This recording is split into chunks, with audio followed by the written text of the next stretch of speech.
MMA is one of the most difficult sports in the world. Fighters have to sacrifice blood, sweat and tears, learn multiple fight disciplines and be willing to put their life on the line at times to earn a victory. But before even entering the octagon, some fighters lose on the scale, fighting in weight classes and divisions which are not for them. Whether being too big or too small for a division, we are looking at those such fighters, which for one reason or another left the division which they fought in, and once they moved, saw immense success and they turned their career around. This is the Fight franchise and the top 10 fighters who successfully switched weight classes. Number 10. Valentina Shevchenko. One of the most dominant fighters in MMA history regardless of gender, would join the UFC in 2015. During the time Valentina Shevchenko joined the UFC, there would only be two weight classes for the females, 115 and 135 pounds. Valentina would compete at 135 pounds upon her arrival in the UFC, which was an ultra hot division at the time due to superstar Ronda Rousey being champion. She debuted against Sarah Kaufman and would lose her next bout against future GOAT Amanda Nunes. Shevchenko would score two brilliant wins, one against Holly Holm, who was the first person to defeat Ronda Rousey in the octagon, and would beat future champ Juliana Pena by submission. Valentina would cross paths with Amanda Nunes once again, this time for a 135 pound gold, which Nunes managed to capture. The fight would be ultra competitive with many fans thinking Valentina won. However, Nunes got the nod on the judges' scorecard. The UFC, however, was beginning to build the 125 pound division for the women and crowned the first ever women's flyweight champ in December of 2017. Valentina, who was built like a flyweight, would move down from bantamweight and saw immediate success, battering and tapping out Priscilla Cachoeira. The inaugural flyweight champ Nico Montagna vacated the belt, which is when Valentina would fight for flyweight gold and would defeat Joanna Jędrzejczyk to become women's flyweight champion. From here onward, Valentina went on an epic reign with 7 consecutive title defenses, with dominant performances and one of the best KOs in women's MMA history. She would eventually lose her title to Alexa Grasso. However, had the UFC not create this weight class, who knows what Valentina's career would look like. Nonetheless, moving from 135 pounds, where she was at the time the second best bantamweight in the world, down to 125 pounds, where she became the greatest women's flyweight ever and one of the greatest women's fighters ever, this is definitely one of the most successful weight changes in UFC history. Number 9. Jared Cannonier. Most fighters see success moving up in weight, as cutting drastic amounts of weight takes a toll on fighters. Very few fighters see success going down in weight. Jared Cannonier is one of those rare few who moved down multiple divisions and saw success. Jared Cannonier started his MMA career in Alaska, fighting for Alaska Fighting Championships, where he became AFC heavyweight champion. He would be snatched up by the UFC and suffer his first ever pro loss, losing his UFC debut by KO to Sean Jordan. He won his next fight by KO versus Cyril Asker, but Cannonier knew, at 6 foot and not a particularly wide frame, he just was not made to be a heavyweight. With guys like Francis Ngannou and Stipe Miocic in the division, who were around 6'4" with huge frames, Jared wouldn't last in the heavyweight division if he kept going up the rankings. So Jared lost the weight and would move down to light heavyweight, beating Ion Cutelaba. But he ran into tough competition who were just too big for him, getting beat by Glover Teixeira and the much bigger Jan Blachowicz and Dominic Reyes. Jared would cut the weight again, making an amazing physical transformation, becoming shredded and making 185 pounds, where he fights till this day. He went on a 3-fight win streak upon joining middleweight, stopping David Branch, Anderson Silva and Jack Hermansson. He would run into Robert Whittaker and lost, but win his next 2 to earn a title shot against Israel Adesanya. And most recently, he has beat both Marvin Vettori and Sean Strickland. To go from heavyweight all the way down to middleweight, where he has beat a list of who's who in the division and become a title contender, this is easily one of the best weight changes in MMA history, and the fact he moved multiple weight divisions makes it so much more impressive. Number 8. Daniel Cormier. One of the best MMA fighters of all time, Daniel Cormier would create some legendary history across 2 weight divisions, but this only happened due to Daniel Cormier's selflessness. Daniel Cormier, following the Olympics, would get started in MMA and go on a brilliant run and ended up in MMA promotion Strikeforce. He would compete in the Strikeforce Heavyweight Grand Prix and win the tournament to become heavyweight champion in the promotion. Once the UFC acquired Strikeforce, Cormier had one fight in the heavyweight division, beating Roy Nelson. During this time period, close friend and teammate of Daniel Cormier, Cain Velasquez, was competing in the UFC's heavyweight division. With Cormier not wanting to compete in the same division as his teammate, wanting him to be champion instead, he would opt to move down to light heavyweight. Cormier would have amazing success against everyone at light heavyweight not named John Jones, where he had an amazing rivalry against Jones, unfortunately losing twice against him. However, while Jones would be out of the division due to complications around his career, DC had brilliant moments, capturing vacant gold, securing some amazing victories, and after his time at light heavyweight was done, he moved back up to heavyweight and became a double champ, KOing Stipe Miocic. To be 13-0 as a heavyweight and to move down so your friend can become champion of that division is a very honourable thing for someone to do. But to move down and become champion and be one of the best light heavyweights in the UFC's history is amazing, which makes this one of the best weight class switches in MMA history.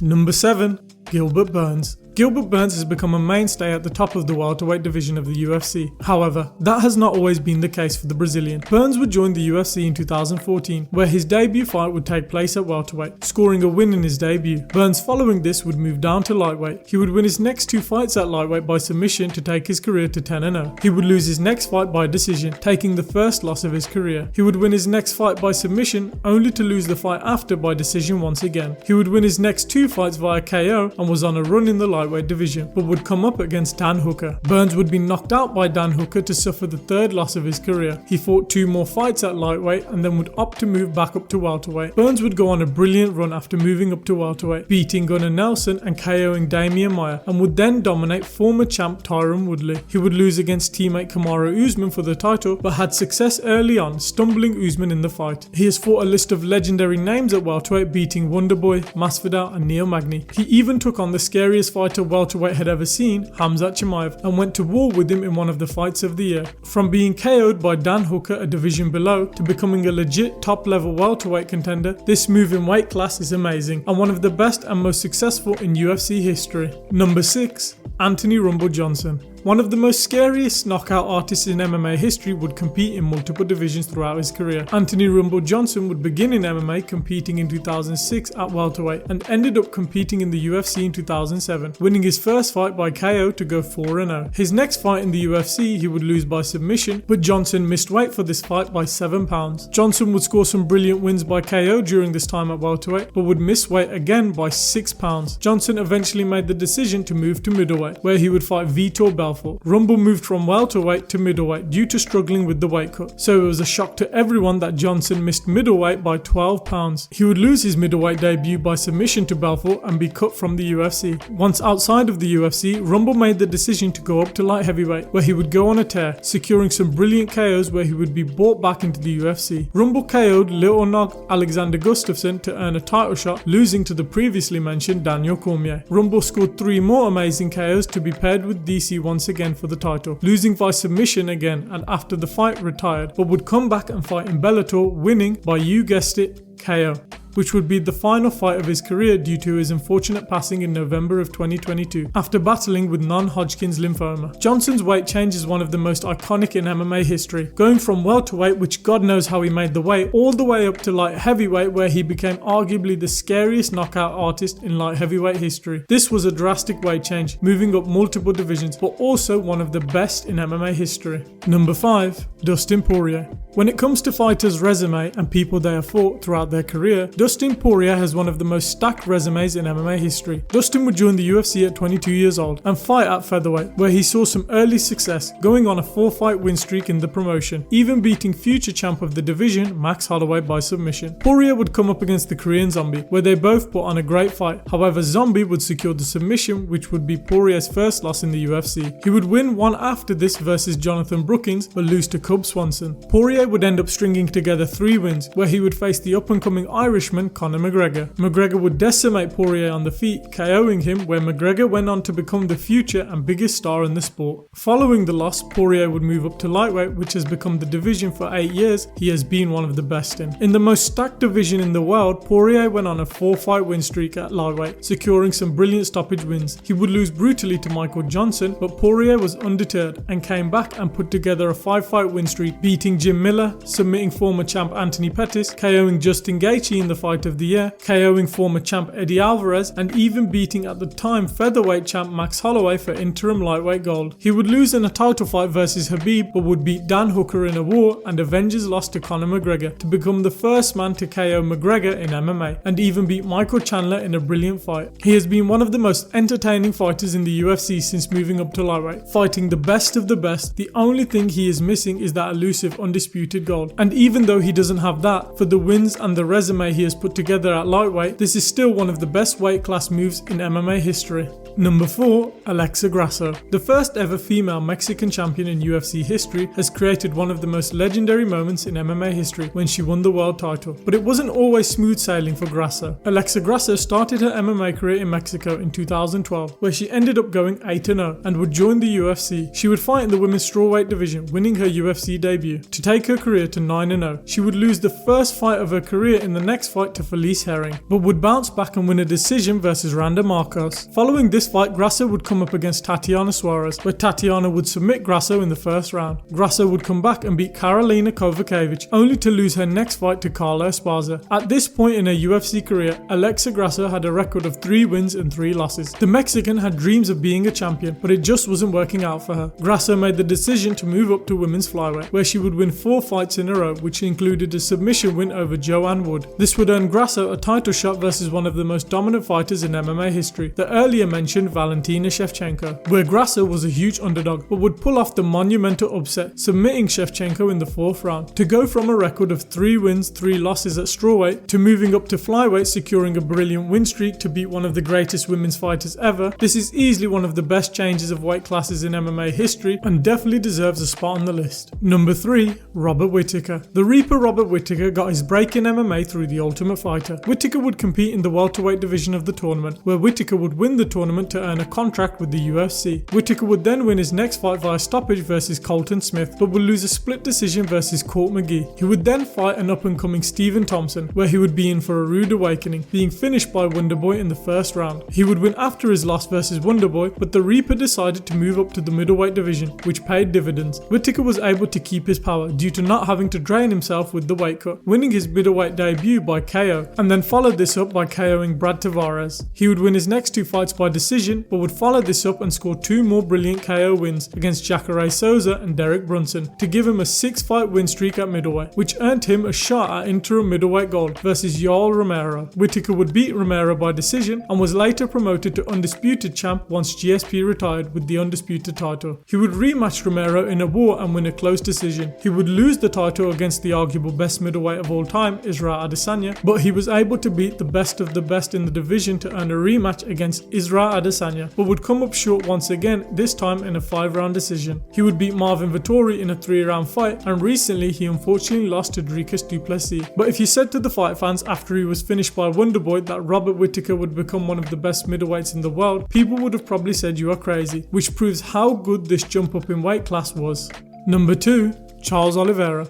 One of the most fun fighters in recent history, Charles Oliveira has had a storied career of ups and downs which have taken place across 2 weight classes. The Brazilian would join the UFC at 21 years old with a lot of hype and talent and competed at 155 pounds, winning his first 2 fights in the promotion. Oliveira would lose 2 and have 1 no contest following this and decided to move down to featherweight. He saw instant success moving down to featherweight, where he won 4 fights in a row with 3 submission wins, but missed weight on 1 occasion by half a pound. His next 4 fights after this wouldn't be as fruitful. Losing via injury to Max Holloway, he beat Miles Jury but missed weight by 4.5 pounds. He lost via submission to Anthony Pettis and lost via submission to Ricardo Lamas. In a fight he missed weight by 9 pounds. He would after this huge weight miss and loss move back to lightweight and defeat Will Brooks via submission but lose to Paul Felder. After the Paul Felder loss, Charles Oliveira amassed one of the best streaks in UFC history. He won 11 fights in a row, buzzsawing through the lightweight division to earn championship gold, and what made it that much more impressive, 10 of his 11 wins came via stoppage with some impressive performances. He would lose his belt to Islam Makhachev but would come back and finish Beneil Dariush in 1 round. To go from struggling featherweight who was missing weight on occasions to one of the most exciting fighters in the sport going on a legendary streak and capturing UFC gold, this decision to move up from featherweight to lightweight is one of the best in MMA history and highly deserves a spot on the list. Number 1.